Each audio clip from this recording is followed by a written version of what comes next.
Alors, quelques segments de Mathieu Bock-Côté, qui était en feu hier, qui était en forme. Bravo, Mathieu Bock-Côté. À tout le monde déparle. Félicitations.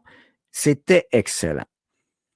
Il y avait 15 minutes, hein, il y avait juste 15 minutes. Ils ont donné 15 questions en 15 minutes. Très, très vite. Il les a plantés, net frais sec, beding, badang. Ils l'ont jamais vu venir, celle-là. Ils pensaient contrôler ce qu'il allait dire, mais ils l'ont eu d'en face. C'était excellent. Alors, on y va. Alors, je vais vous partager en passant le lien. Il est sur YouTube de l'entrevue, du segment intégral, pardon. Alors, partagé par Assus, en X, ouais. Je te dis. Alors, il l'a partagé. Quelqu'un l'a partagé. On a l'intégralité.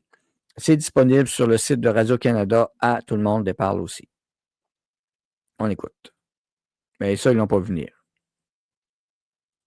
Politiquement correct. Je pense que c'est une bonne chose de le déconstruire. Ensuite, je suis très heureux de voir qu'au Québec, on puisse le faire d'autres manières. OK. On continue. Vous comparez l'Union européenne à l'Union soviétique. L'Union soviétique, c'est un regroupement d'États totalitaires, un régime répressif qui a fait des millions de morts. Quel rapprochement vous faites avec l'Union européenne, une fédération d'États jusqu'aux dernières nouvelles démocratiques? Alors, jusqu'aux dernières nouvelles démocratiques. On laisse de côté les millions de morts, évidemment. Je ne dis pas que l'Union européenne aujourd'hui, c'est l'URSS. Ça va de soi. Je dis que certains des travers les plus inquiétants qu'on a connus en URSS se reproduisent aujourd'hui. Par exemple, la volonté d'assimiler tout désaccord avec l'époque à des propos haineux. Je vais vous donner un exemple, bien que ce pays ait quitté l'Union européenne récemment. En Grande-Bretagne, aujourd'hui, vous pouvez avoir la police qui cogne chez vous à 6 heures du matin parce qu'il y a 6 mois, 1 an, 2 ans, vous avez fait un tweet que les autorités officielles disent c'est un tweet haineux. Mais la police qui cogne chez vous à 6 heures du matin pour un propos qui choque les uns les autres, je trouve ça soviétique. Quand on voit, comme on le voit en France aujourd'hui, certains disent, ils sont inquiets de l'arrivée des conservateurs, des populistes, des identitaires, appelez-les comme vous voulez, au pouvoir. Ils disent, il faut faire en sorte que si jamais ils arrivent au pouvoir, ils ne puissent pas tenir le référendum qu'ils veulent tenir parce que le peuple est trop inquiétant. Dans leur esprit, trop souvent, le peuple, c'est une masse qui agrège des préjugés inquiétants et dès lors, il faudrait protéger la démocratie contre le peuple.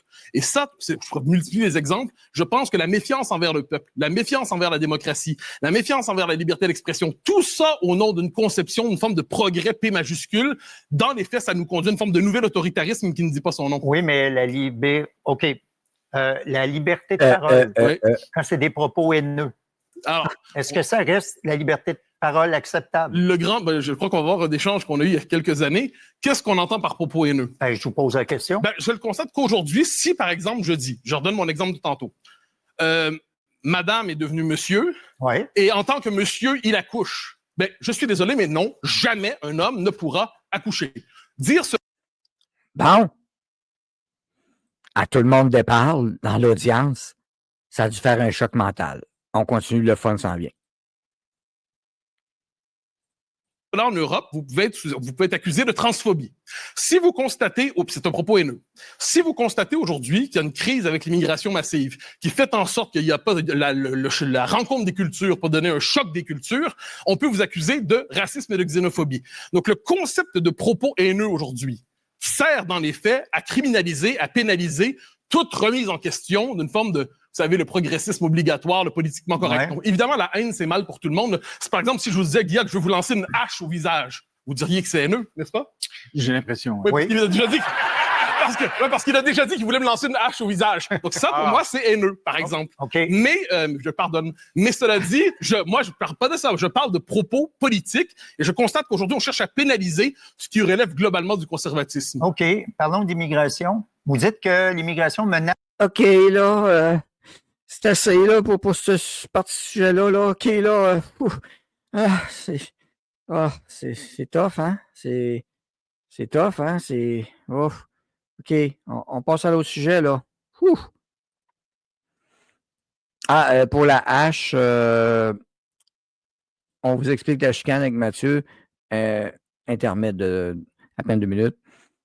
Tout le monde déparle. On vous explique que la chicane entre Mathieu Bock-Côté et Stéphane Rousseau. Oh oui, paf! Ben oui, évidemment, la haine, c'est mal pour tout le monde. Il y avait déjà dit ça. Ben oui, novembre 2024. Animé par Marc Labrèche, il avait fréquenté un établissement lanceur de hache. Ça fut une expérience transcendante. a-t-il affirmé. Stéphane Rousseau a ensuite dit qu'il pourrait en faire son métier. J'aurais, je ne sais pas, Mathieu Bock-Côté comme cible. OK, c'est ça. Bon, OK. C'est ça. Mais donc, c'était même pas Mona de Grenoble qu'on a connu en plus comme dégueulasse. Ça, c'est accepté à tout le monde de parler des propos de même, des affaires de même. Mais en tout cas, vous comprenez, ça vient de là. Alors, mettons que j'irais me pratiquer la hache, je ferais une entrevue. Ça serait qui ta cible? C'est pas qui, moi. C'est la cible, c'est le rond dans le milieu de la titre, là. Mais en tout cas, donc, c'est ça. Ça l'a fait te remettre d'en face. C'est parfait. On continue. Nationalisation. Vous cherchez dans votre livre à légitimer la théorie du grand remplacement. Ah bon? Il veut que des élites s'organisent une espèce de mise en minorité des Français dits de souche par des immigrés venus de l'extérieur de l'Europe. Dans votre livre, vous dites, ça vaut la peine de réfléchir là-dessus. Ben, premièrement, Pourquoi vous défendez une théorie conspirationniste et raciste? Bon, premièrement, je n'utilise pas la référence au grand remplacement. Je ne considère pas que c'est un terme qui est tellement usé qu'il n'est plus utilisable aujourd'hui. Ensuite, vous savez, Jean-Luc Mélenchon. Oui. Jean-Luc Mélenchon, en France, homme de gauche, même de gauche radicale, dit le grand remplacement, il existe. Et c'est une très bonne chose. C'est une très bonne chose parce que ça va renouveler nos sociétés, ça va nous transformer démographiquement. Donc, je constate que le grand remplacement, c'est pas un concept que j'utilise. J'insiste. Mais quand certains disent ça existe et c'est mal, ben ça, c'est une théorie conspirationniste et raciste. Si vous dites ça existe et c'est bien, alors là, vous êtes un progressiste remarquable et cosmopolite. Laissons de côté ce concept de grand remplacement que je... Oui. Alors, je répète. Alors, quand la gauche dit c'est le fun, avoir beaucoup de monde pour nous remplacer, puis ça amène la richesse, ça, c'est correct. Mais si tu dis que nous remplacer puis on disparaît, ça, c'est mal de l'extrémisme de droite. Teint dans les dents, ma gang. Et le gros mot, complotiste, évidemment. Utilise pas. Et parlons simplement de réalité. Une immigration si massive qu'elle déborde nos capacités d'intégration. Quand vous voyez ça sur 10 ans, 15 ans, 20 ans, 30 ans, ça peut donner ce qu'on voit en Belgique aujourd'hui, à Bruxelles. Vous voyez à Londres aussi. Puis à Montréal, dans 10, 15, 20, 30 ans, parce qu'on a une immigration qui dépasse largement nos capacités d'intégration, à Montréal comme à Laval, le français va devenir minoritaire. Et si on ne comprend pas que le fait de devenir minoritaire chez soi, le fait de devenir étranger en son propre pays, et pourquoi? Dans notre cas, parce que le fait de parler français, ça va être un accommodement raisonnable qu'on va nous accorder dans quelques années, parce que dans les faits, nous ne serons plus la norme. Vous allez voir à ce moment-là, peu importe la manière dont vous nommez ça, ce n'est pas agréable. Je vous cite, l'homme occidental est devenu un zombie surmédicalisé qui demain se soumettra aux islamistes qui feront la loi dans son pays. C'est pas ça le grand remplacement? Non, c'est une description de ce qui se passe, par exemple, à Bruxelles aujourd'hui. C'est-à-dire, on est des sociétés quand même surmédicalisées. Je pense que c'est un domaine, c'est un élément central dont on peut se désoler. Ensuite, on a nos sociétés qui devancent quelquefois le progrès de l'islamisme, qui est un vrai problème, à ce que j'en sais. L'islamisme qui vient pas toujours dans sa forme terroriste. On a parlé du Bataclan il y a quelques minutes. Mais l'islamisme qui vient quelquefois avec l'imposition de normes, qui dit, par exemple, les codes de la pudeur qui viennent du monde islamique doivent s'imposer au monde occidental, que l'on juge décadent quelquefois avec l'émancipation des femmes et ainsi de suite. Mais je m'excuse, mais ça, pour moi, c'est une conquête à l'échelle de l'histoire. Et encore une fois, c'est pas ta théorie conspirationniste et raciste du grand remplacement avec des traits d'union entre tous ces mots-là. Je constate simplement qu'allez vous promener aujourd'hui à Bruxelles, par exemple, allez à Londres et vous allez constater qu'en ces grandes villes, il y a quelque chose qui s'est passé. L'identité historique de la Grande-Bretagne ou de la Belgique, dans notre cas, est devenue minoritaire. Donc ça, je pense que c'est un problème. Puis pour ce qui est de l'islamisme, si vous ne voyez pas que dans nos sociétés, au nom, par exemple, c'est un bon exemple, au nom de la lutte contre la haine, eh bien, on a vu aujourd'hui que certains nous disent un instant critiquer les religions, critiquer l'islam, c'est de l'islamophobie. L'islamophobie, ça doit être interdit. Je ne suis pas de ceux qui veulent interdire la critique des religions. Avez-vous peur de disparaître? Les Québécois? Oui. Vous connaissez probablement le très beau documentaire qu'a fait Lise Payette à la fin des années 80. Le titre, c'était « Disparaître ». Qu'est-ce qu'elle disait là-dedans? C'est que les Québécois, si la tendance se maintient, vont devenir minoritaires chez eux. Lise Payette, parce que j'en sais, n'était pas une idéologue d'extrême droite. Non, mais c'est facile à dire, ça. C'est-à-dire, elle a raison, on le sait depuis longtemps. Épais. OK, vous n'avez pas peur de disparaître comme Québécois, Guillaume? Ben oui, mais pas nécessairement à cause de l'immigration, parce que nous sommes de moins en moins nombreux dans un continent où il y a de plus en plus d'anglophones. Okay. Je vais vous raconter une histoire, ça s'appelle le 30 octobre 1995. Les Québécois francophones, le groupe historiquement interpellé par la question nationale au Québec, votent oui à 61%. L'indépendance ne se fait pas là pour les raisons que l'on sait. Aujourd'hui, que l'on sait. Oui, aujourd'hui, quand on nous parle de l'avenir de l'indépendance du Québec, l'argument principalement utilisé souvent pour des gens qui seraient plutôt sympathiques, mais ils disent ça se fera pas. J'y serais favorable, mais vu le changement démographique au Québec, ce n'est plus possible. Vu et sachant que l'immigration massive est le principal élément d'explication de l'anglicisation de Montréal, de Laval et ainsi de suite, donc je ne dis pas l'immigration, c'est le seul facteur. Je dis que l'immigration massive aujourd'hui au Québec s'anglicise. Mais c'est normal, c'est normal. Les populations qui viennent d'ailleurs arrivent d'abord en Amérique du Nord. Dans leur tête, le Canada est une forme d'État américain. Ils arrivent au Canada. Au Canada, il y a 2 langues officielles et Ottawa nous explique qu'au Québec, le français est optionnel. Et quand vous fonctionnez à Montréal, à Laval, dans 15 ans sur les 2, 4, 5, 0, le français deviendra optionnel. Voulez-vous me dire dans ce contexte-là comment on peut réussir l'intégration? Donc, pour vous, il y a le nous et eux. Ben, est-ce que pour vous, les Américains, c'est des eux? Est-ce que quoi? Est-ce que vous allez les États-Unis, pour vous, c'est eux? Ben oui. Oui. Donc, il y a toujours un eux quelque part. Oui. Il y a au Québec un nous qui est une majorité historique francophone, à laquelle se sont agrégés des gens qui viennent d'ailleurs. Oui, mais du c'est Chili, correct. bien sûr, du Chili, de la Kabylie, de partout. Ensuite, le fait est que cette majorité n'a pas une capacité d'intégration infinie. Et le jour où, au Québec, ça va être majoritairement anglophone plutôt que francophone, et ça, si je peux me permettre, c'est pas dans le 5e millénaire. C'est plutôt bientôt. Ouais. Mais à ce moment-là, le Québec ne sera plus le Québec. Je ne me résous pas à l'idée de devoir vivre en étranger dans mon propre pays. Donc, nous allons nous faire louisianiser. Pour reprendre la formule de François Legault, qui est une formule assez populaire dans les années 70. Vous savez, la louisianisation, l'acadianisation, on disait ça dans les années 70-80. Aujourd'hui, je pense qu'on a une tendance qui nous pousse vers là, sauf si on a un sursaut. Et le sursaut, d'un point de vue québécois, ailleurs c'est autre chose, mais c'est l'indépendance du Québec. C'est-à-dire, si le Québec, dans les prochaines années, ne se réveille pas et ne fait pas le choix de l'indépendance du Québec, nous allons devenir d'abord un gros Nouveau-Brunswick, et peu à peu, on va avoir la chanson Mommy Daddy que vous connaissez, la chanson Mommy Daddy qui est bouleversante. J'ai l'impression que c'est notre avenir si on ne se reprend pas en main. C'est ça qu'il y a beaucoup de gens qui ne sont pas intéressés à la souveraineté propulsée par l'identité.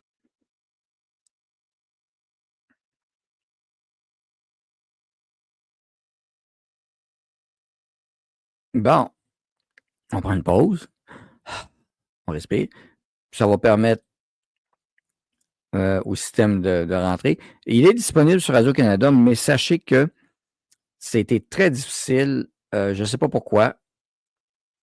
Là, on voit qu'on parle d'immigration et autres, ça lag, ça bug à côté. Sur Radio-Canada, c'était très difficile ce matin de l'entendre, ça coupait tout le temps. Alors, mais c'est encore sur le site de Radio-Canada s'il ne le coupe pas. Alors, on va mettre ça, mais c'est pour ça que j'ai partagé le lien de l'autre YouTube aussi, comme ça on va l'avoir. Donc, mais Radio-Canada, il est encore là, mais sachez que ça se peut que vous ayez de la misère à l'écouter. Surtout dans le bout d'immigration, on dirait que ça coupait. Alors, c'est pour ça que j'ai trouvé une autre alternative pour vous présenter ça. Aussi, les bras croisés. Il connaît son histoire sur le bout des doigts. Tout le monde en bave. Tout le monde, hey, j'aime ça, tout le monde en bave. Ouais, oui, tout le monde déparle, on va appeler ça tout le monde en bave. C'est bon, ça. J'aime ça. Pathétique, mais bravo, Mathieu Bock-Côté. Alors, qui est le fou du roi? Je ne sais pas, puis je m'entorche pas mal. C'est pas une émission que j'écoute. Le fou du roi a vraiment l'air fou. Alors, il sait ce qu'il dit, il connaît ses sujets. Et là, on parle d'immigration et autres. Puis là, vous allez voir un autre moment d'anthologie. Quelqu'un qui essaye de replacer Mathieu Bock-Côté sur l'immigration, puis la différenciation, puis que, tu sais, puis là, le projet du PQ, faut être inclusif, puis tout ça, quelqu'un de la gauche. On va écouter le petit extrait et remarquez bien la face du gars. Bon, probablement faire un arrêt sur image. Oui, puis on va avoir du fun. Checkez bien ça, allez. Il y a beaucoup de gens qui ne sont pas intéressés à la souveraineté propulsée par l'identitaire comme vous le proposez, vous. Proposé par un repli sur soi qui était très différent du projet de René Lévesque. René Lévesque, vous connaissez sa formule dans un discours très important. Il dit qu'il y a 2 ministères de l'immigration au Canada. Un à Ottawa pour nous noyer et un à Québec pour enregistrer la noyade. Est-ce que René Lévesque était identitaire, selon vous? Oui, sauf que quand tu viens dans un pays... Paf, paf, paf, paf. Oh, fuck, merde. Je sais plus quoi dire à ça. Colif. On réécoute, puis on regarde la face du monsieur encore. Ça vaut à peine.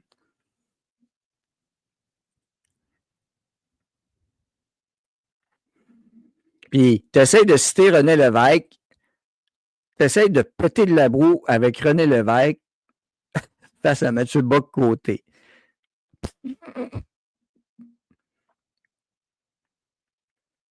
l'immigration au Canada.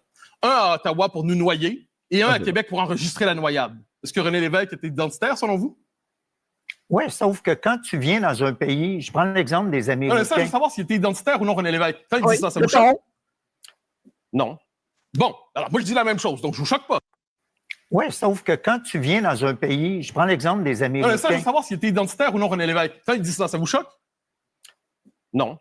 Bon, alors moi, je dis la même chose, donc je vous choque pas.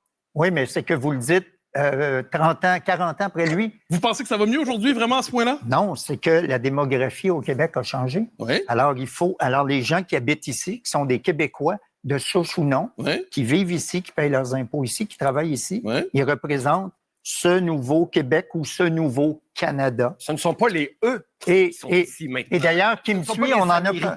Non, mais faites la comparaison avec les Américains. Non, mais ce que je veux dire, c'est que l'idée qu'il y a un nous et un eux, ça structure l'histoire. Il y a toujours un nous et un eux quelque part. Par exemple, moi, mon eux, c'est le Canada anglais. C'est peut-être même le cas pour vous. Le Canada anglais, on a la même citoyenneté, on a le même papier, le même passeport, mais pour moi, le Canada anglais, c'est un eux respectable. Tout comme l'Espagne, c'est un eux respectable. Les États-Unis, c'est un eux respectable. Faites la liste. Mais le fait est que le cœur du nous québécois, la raison pour laquelle le Québec n'est pas une province canadienne comme les autres, c'est qu'il y a ici un fait francophone inscrit dans 4 siècles d'histoire. Si vous balayez ça, si les Québécois francophones ne deviennent qu'une communauté parmi d'autres dans le Québec pluriel trudeauisé, mais je vous rassure, vous n'existerez. Une émission comme celle-là ne sera plus possible dans 15 ans parce qu'elle n'aura plus de public. Mais qui a parlé de balayer ça? Qui veut balayer ça? Vous êtes au courant qu'il y a un gouvernement à Ottawa, un régime fédéral, qui considère globalement que la différence québécoise est une forme de différence résiduelle embêtante. Oui, je ne me trompe pas. On n'est pas obligé d'accepter cet énoncé. Mathieu. Non, mais je constate, parce que je ne l'accepte pas, je suis indépendantiste. Parce que je suis indépendantiste, je cherche à faire en sorte qu'on réussisse à construire autour de 2027, 28, 29, le prochain camp du oui, qui sera capable de rassembler les gens. Vous savez, en 95, il y avait dans le camp du oui Françoise David et Éric Duhem. Alors là, ça, c'est l'autre bout. Alors, bedding, badang, let's go. Et on continue. Puis là, vous allez entendre un petit bout intéressant. Parce que oui, Mathieu a nommé notre ami Maxime Bernier et Jeff Fillion hier en plus, devant le face. Alors, il y avait des faces de croche. Il l'attendait pas venir, celle-là, pas pantoute. C'est peut-être la dernière fois qu'on le voit, tout le monde déparle. Tout le monde en bave. Mais Stéphane Rousseau n'a pas l'air bien. On dirait qu'il a lâché un pet. Alors, ouais. On recule ça. Donc, au référendum de 95, regardez bien, le but de la coalition, lui, c'est pour l'indépendance du Québec. Il l'assume, puis il dit ouvertement, franchement, Mathieu Bocoté, bravo. Puis on peut être en désaccord ou pas. Moi, je suis en désaccord sur certaines de stratégies hautes et autres, parce que ça ne tient pas de bout. Mais anyway, on en reparlera un jour, si j'ai la chance de lui en parler à pleine face, ou autre, ou avec un journaliste. On écoute le prochain extrait. 8-29. Le prochain camp du oui, qui sera capable de rassembler les gens. Vous savez, en 95, il y avait dans le camp du oui Françoise David et Éric Duhem. Le prochain camp du oui, il va falloir que Mme Gazal s'en vient, je crois, Ruba Gazal, et si possible, Éric Duhem, et Maxime Bernier, et Guy Lepage, et Jeff Fillion. Tous ces gens-là ont vocation à se rassembler dans le camp du oui. Si on n'est pas capable... Un pays qui veut faire son indépendance, ça rassemble des gens qui pensent rien en commun, sauf sur un point central, mettre chez nous. Mathieu? Je ne pense pas que ce soit une si mauvaise idée. Mais s'il y a nous et il y a eux, il n'y en aura pas d'indépendance parce qu'il faut la faire avec eux. Bien sûr, non, mais oui. je tends la main. Vous avec connaissez la eux et règle nous. de Parizeau, hein? C'est-à-dire que le dernier entré laisse la porte ouverte, s'il vous plaît. Ça, j'y crois fondamentalement. Mathieu. Ensuite, je constate une chose, si vous me permettez, Ouais. que dans ce nous, à un moment donné, il faut vouloir le rejoindre. Et le point de départ, c'est la langue française. Est-ce que vous constatez, comme moi, qu'aujourd'hui, la capacité d'attraction du français est moins grande au Québec qu'elle l'était autrefois? Je considère que nous avons fait une mauvaise job pour convaincre les nouveaux arrivants de parler français. Ça, je connais ça par... Vous savez, aux États-Unis, ils n'ont pas à convaincre les gens d'apprendre l'anglais. Puis en Italie, ils n'ont pas à convaincre les gens de parler italien. Ça s'impose de soi. Puis à Ottawa, cela dit, ils convainquent... C'est pas vrai, aux États-unis, il y a plein de gens qui parlent espagnol et qui ne parlent pas anglais. Bien sûr, mais ensuite... Et qui ne parlent qu'est-ce Et là, encore là, des gens mal informés, pas informés, qui essayent de dire de quoi. Vrai, aux États-Unis, il y a des gens qui parlent juste espagnol aux États-Unis. Mais regardez bien ça. Je recule ça parce que c'est important. Puis d'ailleurs, ils ont oublié de le mentionner. Trump il a signé un petit décret, pas avec l'autopène, là, il a pris un vrai crayon. Là. La langue officielle des États-Unis, ça va être l'anglais, les bozos. Ça, ils ne sont pas au courant. C'est du monde désinformé, tout le monde en bave. Alors, je recule un petit bout là parce que c'est important. Hein? Il essaie de péter de la boue encore sur quelque chose. Et Mathieu, ça ne laisse pas imposer. On réécoute. Qui parlent espagnol et qui ne parlent pas anglais. Bien sûr, mais ensuite... Et qui ne parlent qu'espagnol. Mais si vous voulez avoir...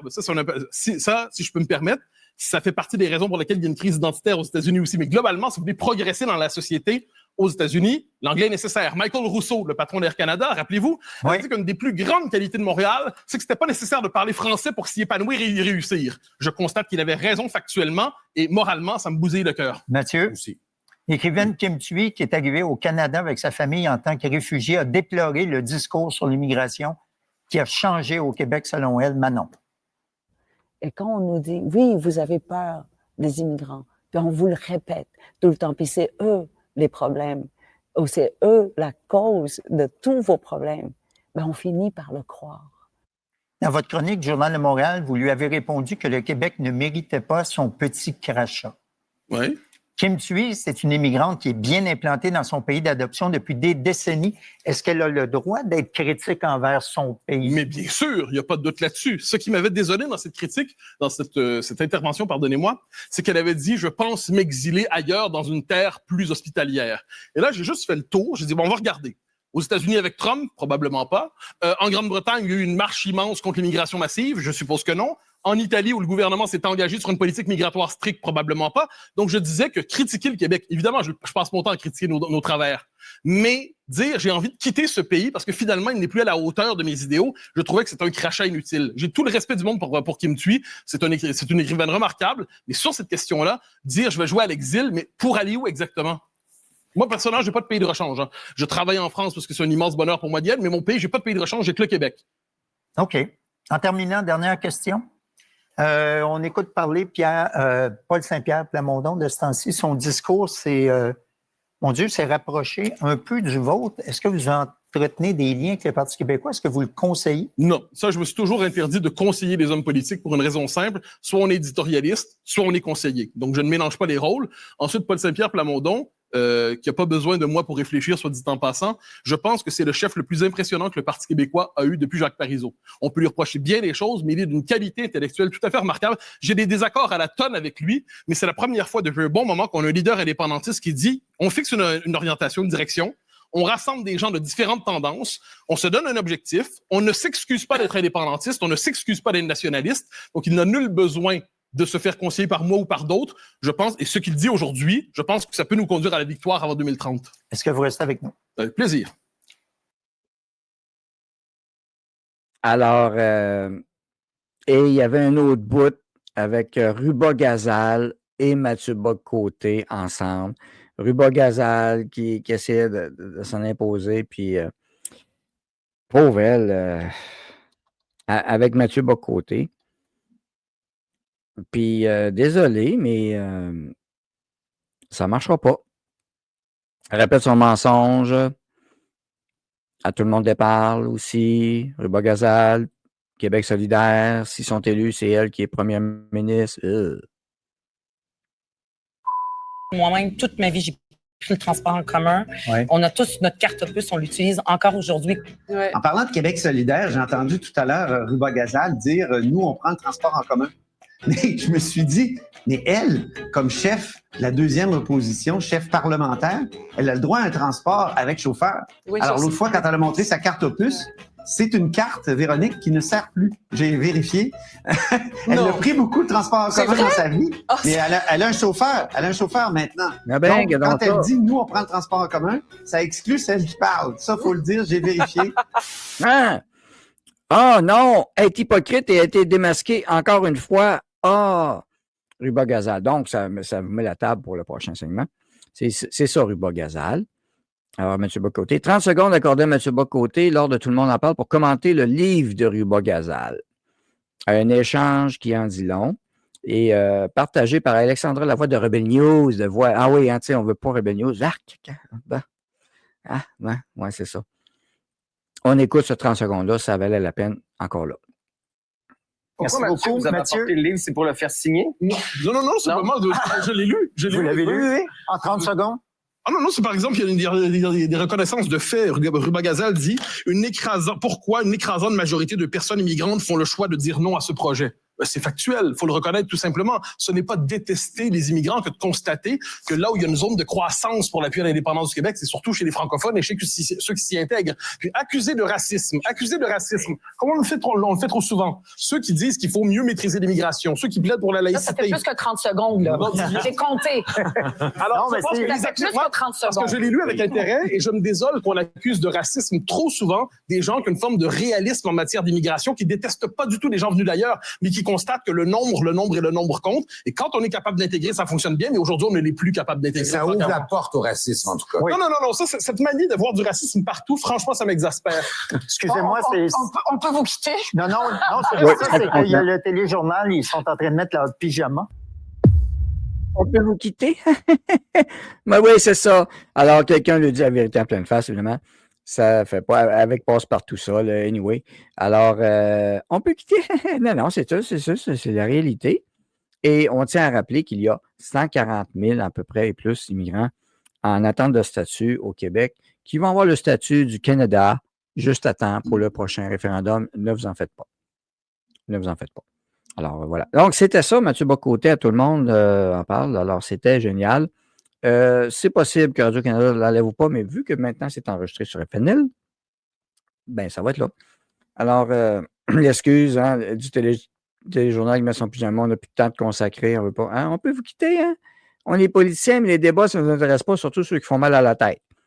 Si on revient au début du show, une race extraterrestre arrive ici, extrasolaire, qui communiquerait avec nous autres par télépathie, je vous dis, voyez, il y a un bout qui ne fitterait pas avec la gamme de QS, c'est clair et certain, ça passerait.